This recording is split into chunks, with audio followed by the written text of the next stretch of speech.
Welcome to the Story a Day podcast. This is Julie Duffy from storyaday.org, encouraging you to be a writer every day, not someday. Good morning, good evening, good afternoon. Julie here from Story a Day. Now, Story a Day, the name of my challenge, is one of those things that evokes certain emotions. Frenzy, extreme writing, sprinting to the end, pell-mell running towards goal, writing flat out, all of that stuff. And there's a benefit in that for sure. But you're going to notice this year, I think probably for the whole year, I'm going to be changing the tone a little. Creativity requires a bunch of things. It requires some space. It requires some quiet. And what I do most of the year at Story a Day is not this frantic challenge. Most of what I do year round is encourage people to see themselves and act as a writer every day in little ways that don't involve word count. Yes, you can be writing, but I don't think anyone really gets to their goal of being a writer by just counting words. And a lot of what I talk about in the blog posts and in the community with the superstars is that sense of identity and all of those little things that add up, and the act of showing up over and over again. We run writing sprints, and sometimes people come and they read because that's what they need to do that day. It's not all about output. There's so many ways to get blocked as a writer, and rushing is one of them. As I'm recording this, I've just come in from a walk. I had tons of ideas in my head. I've been reading and researching, and it was just all in there in my head. So I went out for a walk, and so I'm all kind of like flushed in the cheeks, and I think I've got my breath back now. But sometimes I feel like that was contributed as much to me being a writer as me writing down the blog post that will go with these thoughts, or the story that I'm planning on working on this afternoon. Another thing that can block writers is the noise outside our heads. And recently there has been one of the periodic blow-ups on Twitter where somebody posted something that caused a stramash and everybody got very hot under the collar about it and everybody's talking about it. In this case, it was a podcast which talked about the prevailing trend in science fiction and why they think it's a bad thing, which is fine. And they did it in an unapologetic way, and so it raised a bunch of hackles, and people have been going back and forth on this, and it really upset a lot of people on both sides. I think it's important to have these discussions, especially when they involve issues of who gets heard, who inclusion, diversity, all of those things. They are important. It's important that people complain when it's not going right. And it's really important that people in the publishing industry are listening to those conversations and acting on those conversations.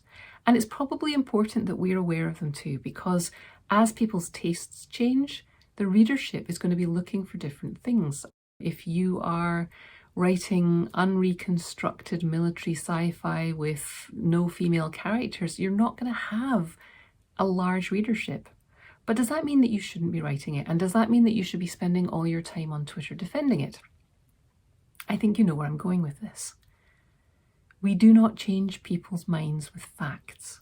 We change people's minds by changing their hearts. Maybe.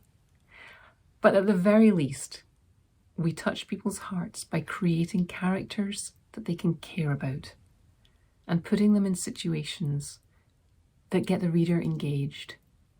And then maybe you have a chance of changing somebody's opinion about what it means to be a particular type of person or in a particular type of situation.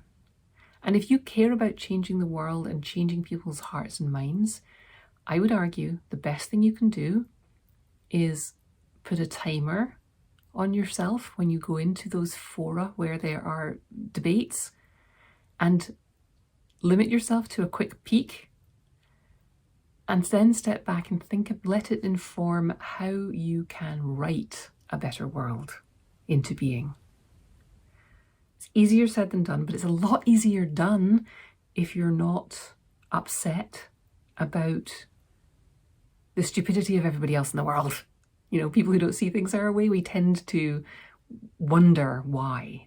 It's very easy to get caught up in these debates and to allow voices into our world that squash our creativity. I've become more aware than ever over the last couple of years of white privilege. Not something I ever thought about, really. Especially as an immigrant to this country, I never, nobody thinks of themselves as privileged, but, hearing that debate and hearing other debates about other groups that I'm not part of, you can start to question whether you have anything to say at all that's worth listening to. And I want to encourage you to do the work anyway. The chances of any of us being picked and becoming a massive bestseller with an influence on culture are fairly small because of chance and trends and fashions and, which butterfly flaps its wings where. The chances of us being in a situation where people are upset about what we've written are quite small. It's quite a privilege to be in that position. But we're never going to get there, and we're never going to get to the place where people can be transported by our art, can be changed, can be influenced. We're never going to have even a single reader if we can't allow ourselves to start and, crucially, to finish our work. So the guy on the plane who was criticising everybody for watching Cruella and Jungle Cruise, normal-looking adults, he said, who were participating in baby food culture, yeah, good luck to him, I'm letting you go. The writer in The Guardian who talked about romance writing and claimed that forgettability was part of the point of reading romance, I'm letting that go. That's your opinion. I could get into debates with these people and try and convince them that they're wrong because of this fact and that fact and the next fact and my experience and her experience, and none of it matters. So please consider writing your stories. I watched a panel recently with a writer called Kiese Lehman, who often gets asked this question about whether, because he's a writer of colour, can white people write characters of colour? Is that okay? And he sort of shrugged and said, you're asking me to give you permission for something that you want to do, so sure. But the thing that he said that really stuck with me was just write the stories. Just make your art, make it as good as you possibly can. And then, maybe then, think about whether you're the person that should profit from this. So you can write a beautiful story and then discover that you've written a social faux pas into it. And yeah, that's going to be disappointing because you probably aren't going to get that published. But none of that time was wasted. None of that work that you did was done intentionally to hurt anyone. Every hour that you spent working on that was an hour where you were more you than you had ever been at any other hour of the day. It just always comes back to this question I ask of what does success mean to you, really? What is your version of happiness? And if writing, with all of its angst and all of its struggle and all of the difficulties of it, makes you happy, then I'm going to encourage you to do more of it. But these voices get in the way. So I am going to be running my iWriter course again, starting at the end of January, and I'm going to run it a couple of times this year. So if you miss it this time round, or if you're listening to this later, don't worry, it'll be back. But the point of the structure of the iWriter course is that we take 6 modules to look at various parts of writing, and in each module we also look at one aspect of your practice of being a writer. As the course is currently structured, there are 2 writing assignments every week. As I'm running it this time, I'm changing that. I used to run this where you had a short writing assignment and a long writing assignment every week to get you into that like high speed writing without looking back, outrun the inner editor kind of mode. And I used to have weekly meetings with this where we'd turn up on Zoom, and every week you could check in with me and like keep you up to date on the progress of the modules. And I used to run it over 6 weeks.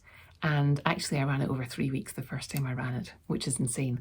But this time, I don't know about you, but after 2 years of a pandemic and all of the other things that happen in life anyway, as normal, I'm tired.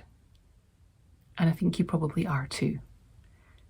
And it doesn't mean that you can't get your writing done, but we're going to take it a little easier. I'm going to give you an either-or option for the writing assignments.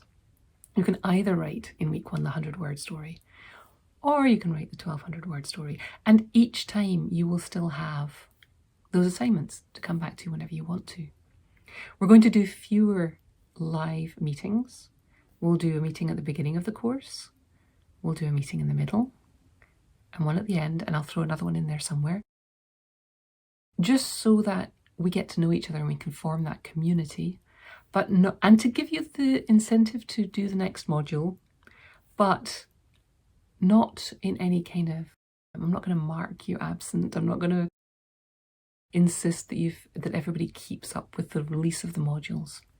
I'm also going to invite people to come to writing sprints that I do with the superstars. And you don't have to be sprinting or writing in those sprints. You can come and read. You can come and stare into space. It's just an opportunity for you to come and be with other writers who are, for that hour of the day, being a writer. Whatever part of the process that means. Staring into space is a big part of the process for me. Reading is a big part of the process. Making notes. It's not all about word count.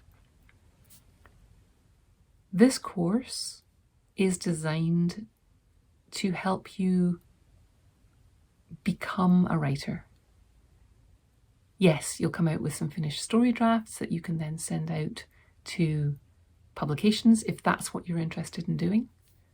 But more than that, you will have an opportunity every week to spend a little time thinking about writing, being with other writers, working on your own writing, and you'll have a step-by-step curriculum that builds on what you did the week before, just to guide you, just to keep you on track. Because there's so much we could be doing as creative writers that it can get a little paralyzing. So a course like this, which will go, I forgot to mention, in the middle, will take a week off. So it's a 6-module course that will run over 7 weeks. And you'll get a chance to spend almost 2 months dedicating some of your time every day to being a writer. That's why it's called the iWriter course. Each of those letters stands for something in the acronym. I'll talk about that more in the coming week. But the double meaning is that you are pursuing this identity of me, the writer, in a step-by-step way that also gets you some products that you can look at and go, I finished that. You can prove to yourself over the weeks of the course that you really are a writer, which is a question a lot of us ask ourselves. But that's another topic for another day. I hope this has been helpful. I hope that you are encouraged to keep your eyes on your own paper and just enjoy being a writer for a moment or 5 today. Thanks for listening. Why not come over to the blog at storyaday.org and check out this week's writing prompts and articles. And in the meantime, have a great creative week and of course, keep writing.